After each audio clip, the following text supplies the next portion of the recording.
It won't trouble the winger, Brown. Right underneath it. That's not a good kick. And it's Brown who's taken inside his own 40-metre line. See, Ray, I reckon Rennie Matua is the ideal man to play right side. And that's where he was good last week in his comeback match to the NRL.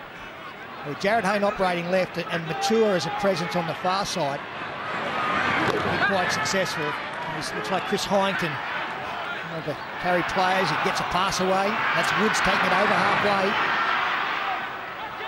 5 metres into Parramatta's territory. For those of you that joined us late, the first 10 minutes was the Jared Hayne show. There's Louis double pumping, and McKinnon is living up in his back line now. Atkins makes the tackle. 35 metres out from the line. Through Fafita, through Payton. Todd Payton's out there. Marshall to Lawrence. Lawrence gets away from one. He's taken by the 5'8" Casey McBride. Pull down on the 20-metre line. Marshall again, quickly to the middle. Farrell across. Louis with the ball. Louis, did he not? No, he didn't. He put a little kick on it. Bert's got the ball. So I'm not so sure that's the way they expected it or wanted it to finish. With a kick from Louis that was, in my opinion, innocuous. Well, they've worked their way back into this game, the Tigers. They'll be quite satisfied with the fact they only trailed by 6 after all the possession and field position against them early in this game. And to be honest, I think they've probably bombed 2 tries at least already in this game, not including the kick that went off the upright. In general play, they've just made some bad decisions. Still haven't used Tim Moulton. That story that broke this afternoon, the Dragons announced that they'd signed Moulton for 3 years as Hayne drives the ball down the ground. For the bring back by Brown. And Stephen Humphries, the CEO of West Tigers, thought the Dragons acted inappropriately. There's Tim Moulton. Humphries said we're extremely disappointed.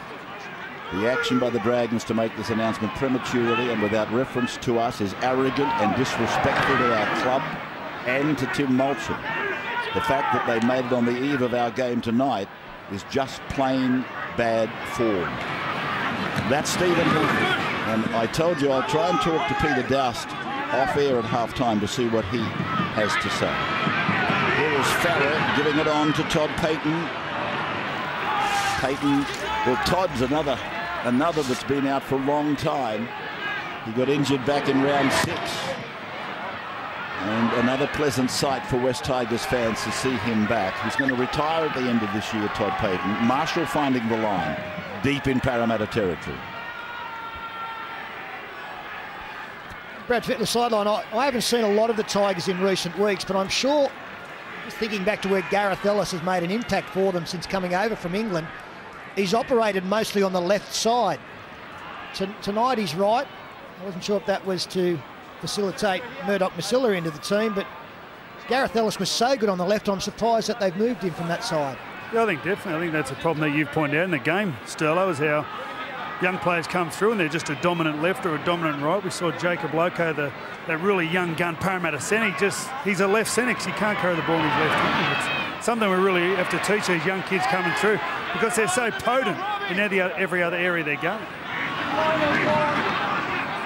Here's Horo. He's delighted in this positional change for Hayne. It would appear that way tonight. Here's Hindmarsh being wrestled sideways. I've got to say, when I started the commentary, I said it's not a bad crowd. It would be a lot bigger if they were both going well. But really, it's a great crowd, considering the position on the table that Parramatta are. It's a very good crowd on a very cold night in Sydney. Well done to West Tigers and Parramatta fans. I tell you what, they wouldn't have got them in had they have both been contenders. Well, should I say, major contenders for the 8th. Here's McKinnon on his 40-metre line, playing it back to Marshall. Louis is another reason that maybe you wouldn't come to the match tonight. Would Marshall play? Would Hayne play? Well, they both are playing, and the crowd is good. They were prepared to take the gamble. Here's Woods. 6-0 Parramatta. The possession. 53% now in favour of the Tigers. Here's Gareth Ellis getting away from Allgood. Keating is called in as a reinforcement. Ellis gets the ball away. Farrell goes short. Galloway flick pass. McKinnon is in there again. And the referee has ordered that the ball travelled forward. Side, Keith. You're kidding. 2 minutes. 4 pass. 2 fucking minutes. If looks could kill, well, Well, that's not forward. That's not there's forward. nothing wrong with that. That's not even close to forward. Look at that the the touches? bewilderment. He doesn't throw many flick passes either, Keith Galloway. You'd like to think that No way. when he gets it right. It's come out of the hand backwards, a flick pass, as they do. And it's left the hand backwards. McKinnon's got a look of amazement. Galloway looks like he's lost his wallet. And rightly so, he's been fair dinkum robbed. You haven't lost your wallet, Keith. They've taken it. Last time, Keith, keep I it tend out. to think it was a touch judge call. Fair enough. Sponsored by OPSM, aren't they? Did Wally tell me that about 3 weeks ago? Here's Shackleton. So to the halfway line. Keating back for Heinmark.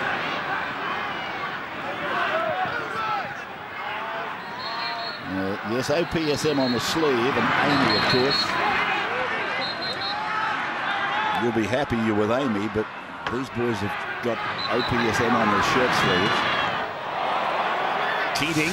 No, it's Maguire playing the ball to Keating. Now Hayne, he's over on the right side. He goes high. McKinnon under it. No contest up there. And they let him land before they tackle him.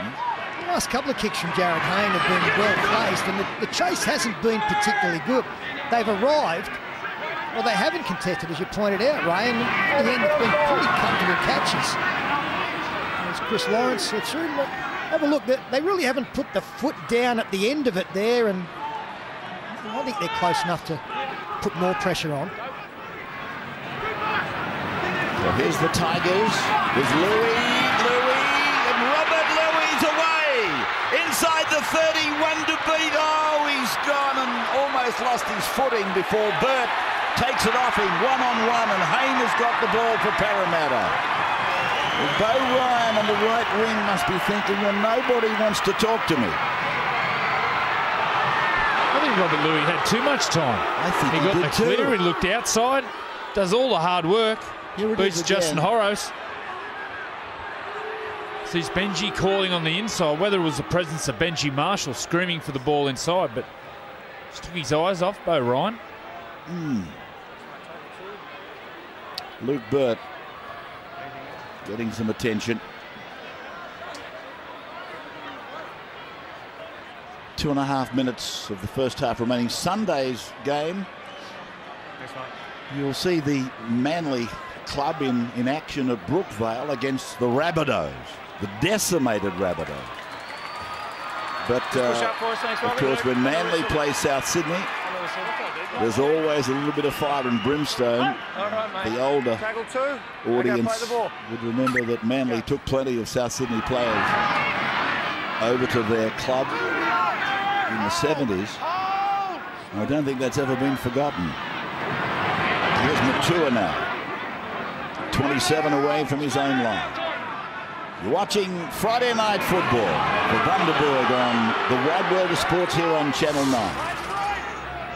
Ball being played then by Keating on the last, and Burt puts a kick on it, and it bounces out in front of McKinnon. It goes to the 20, and he gives it back to Bo Ryan, and Ryan is taken there by Jordan Atkins and by Horo.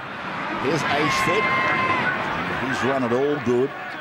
Taken down low by Matua. Heinmarsh makes it 3 in the tackle. Galloway steaming onto the ball. Shackleton got a shoulder on him, but he got the ball away. Farrah to Payton, and Payton is tackled by Ben Smith.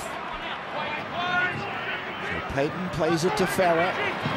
Farrah crosses the halfway line and gets a ball away, and it's gone over the fingertips of Brown. Thanks, GM. On the far side. But this last 15 minutes of the first half, or maybe the last 20 minutes, they have come alive, the West Tigers. I thought they looked lethargic early, but McKinnon, Louis, Farrah, They've all broken into the backfield, and they certainly are looking much stronger in this last quarter, or should I say the back half of the first half. The Rabs, they can't find the final pass. They do all the hard work and make the half break, but they just can't cross the line, can't get that final pass. It's a marvellous thing, possession, isn't it? When Hayne was conducting the orchestra, Parramatta had 68% of possession. And now, as you watch the game, the trend change. The Tigers are up to 52% of possession, and Parramatta, they make another mistake. Tigers are packing a scrum quickly to make the referee call that timeout. Haven't got a ball here. Yep. 48 seconds to go. Benji Marshall's going to the scrum, whispering to Robbie Farah. I'm sure there's a trick shot coming. Don't wipe it. Go out the back, boys. Time's off. Robbie Farah talking to Robert Louis. Okay, you're right. You can go with the 5-man scrum. Yep. Something's cooking. Okay. Okay, let's go in, Parramatta. Gareth Ellis getting some running repairs. And referee telling the Tigers they can go in with a 5-man scrum while a player is being attended to. So Louis gives it to Ashford. We're just watching the clock with you, I guess, doing the same thing. 35 seconds to go. Bo Ryan has taken the ground on the second tackle. What has Marshall and company got cooked up out wide? That's where they are. Louis goes over to them. A flying Marshall. It's been picked up beautifully over there by Brown, and Brown is tackled on the 10. Now McKinnon. The sweep back is on. No club does it better than this club. Louis, long. Farah got rid of one. Got a ball in for Ashford. Ashford got it away to Louis, and he's lost the ball. That'll be the first half. That is the first half. And I think you would agree it was a game of two 20-minute sectors. Parramatta looked good, didn't they? With Hayne conducting. But then as the possession pendulum swung, West Tigers started to show what they can do. 6-0 is the score in favour of Parramatta at halftime.